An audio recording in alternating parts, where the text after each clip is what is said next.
Budidaya ulat sutra merupakan salah satu usaha yang jika ditekuni dengan baik dapat menghasilkan keuntungan yang besar. Bila Anda tertarik belajar membudidayakan ulat sutra, bisa berkunjung ke daerah Ciapus, Bogor, Jawa Barat. Ada 2 hektar lahan milik Tatang Ghazali Ganda Sasmita yang dijadikan lokasi pembudidayaan ulat sutra sekaligus penenunan kain sutra. Di sini juga ditanami tanaman morbei sebagai bahan makanan ulat sutra setelah berusia 3 bulan.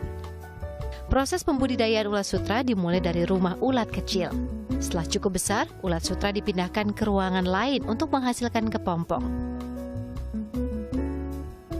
Kepompong atau kokon inilah yang akan ditenun menjadi benang sutra.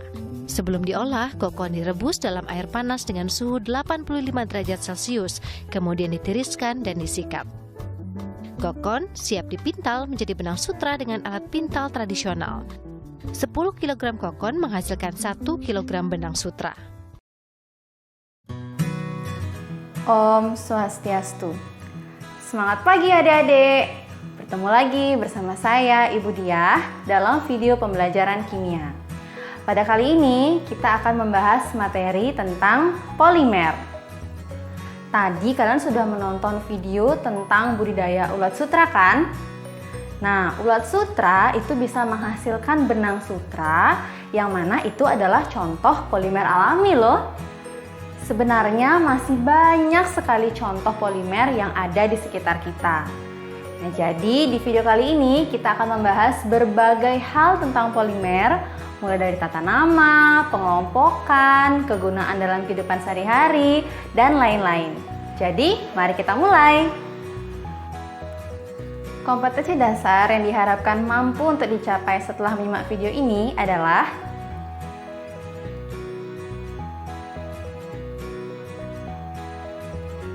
dan indikator pencapaian yang diharapkan mampu untuk dicapai adalah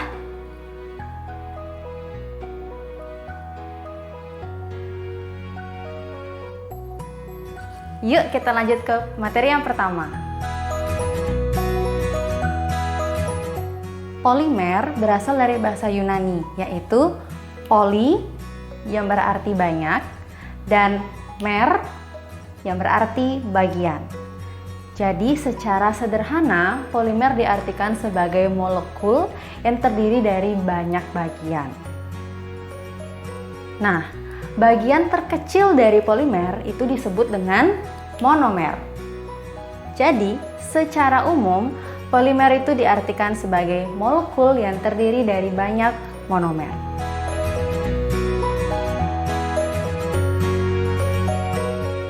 Polimer dapat berasal dari monomer yang sama ataupun monomer yang berbeda.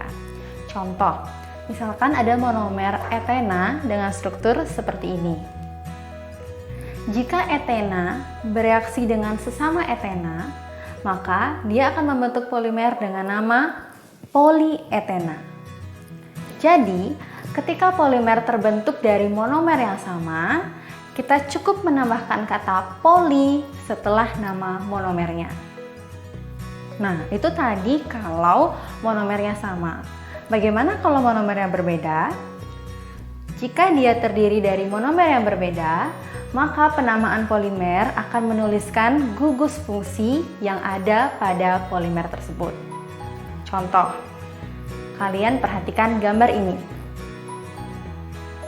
Tentu kalian tahu dong ini gambar apa?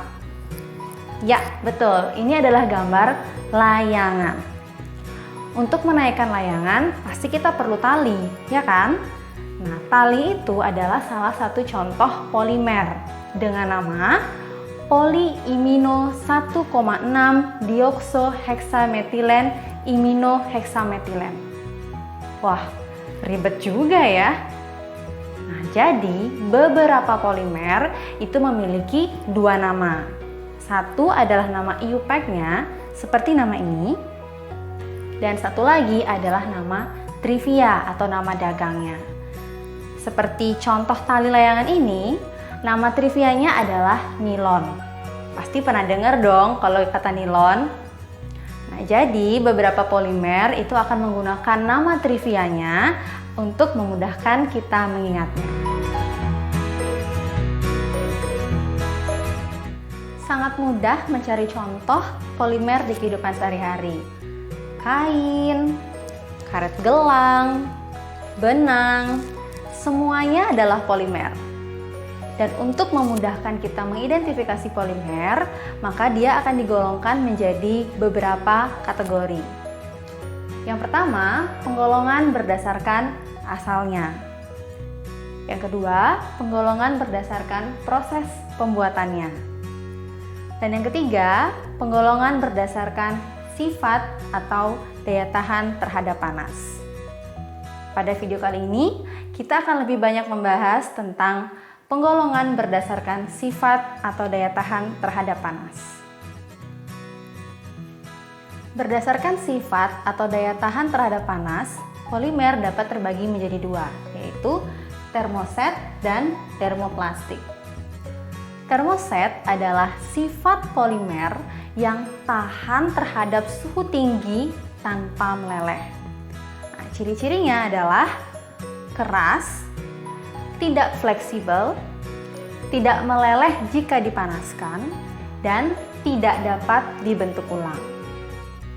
Sementara, termoplastik adalah sifat polimer yang melunak jika diberikan suhu tinggi dan bisa mengeras kembali jika suhunya diturunkan. Ciri-cirinya adalah mudah diregangkan, fleksibel, dapat meleleh jika dipanaskan, dan dapat dibentuk ulang. Sifat-sifat ini dipengaruhi oleh gaya-gaya molekul yang terjadi di antara polimer-polimer tersebut.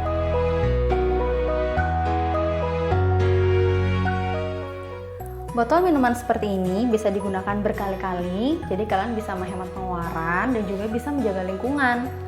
Botol minuman ini juga salah satu contoh polimer loh. Botol minuman, wadah makanan, itu adalah polimer jenis PP atau propilen yang mana memiliki sifat kuat, tahan terhadap suhu tinggi, dan aman untuk makanan dan minuman. Nah, kalau kita perhatikan botol minuman, wadah makanan itu bentuknya beragam ya. Hal ini karena PP itu bersifat termoplastik, jadi dia akan melunak jika dipanaskan, kemudian dibentuk ulang dan didinginkan sehingga bisa mendapatkan bentuk-bentuk yang diinginkan. Jadi itulah kaitan dari termoplastik dengan barang-barang seperti ini. Setelah menyimak penjelasan tadi, mari kita cek sudah pahamkah kalian? Ini adalah dua buah alat memasak. Sendok yang terbuat dari melamin dan sendok yang terbuat dari plastik. Kira-kira yang mana yang bersifat termoset ya?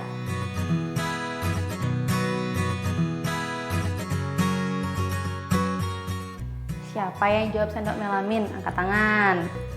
Ya, betul. Jawabannya adalah sendok yang terbuat dari melamin. Jadi melamin itu adalah salah satu contoh polimer yang bersifat termoset karena tidak meleleh jika dipanaskan di suhu tinggi. Dari semua yang sudah kita bahas bersama, mari kita simpulkan materi kali ini. Yang pertama, polimer adalah molekul yang terdiri dari banyak monomer, baik itu monomer yang sejenis maupun monomer yang berbeda.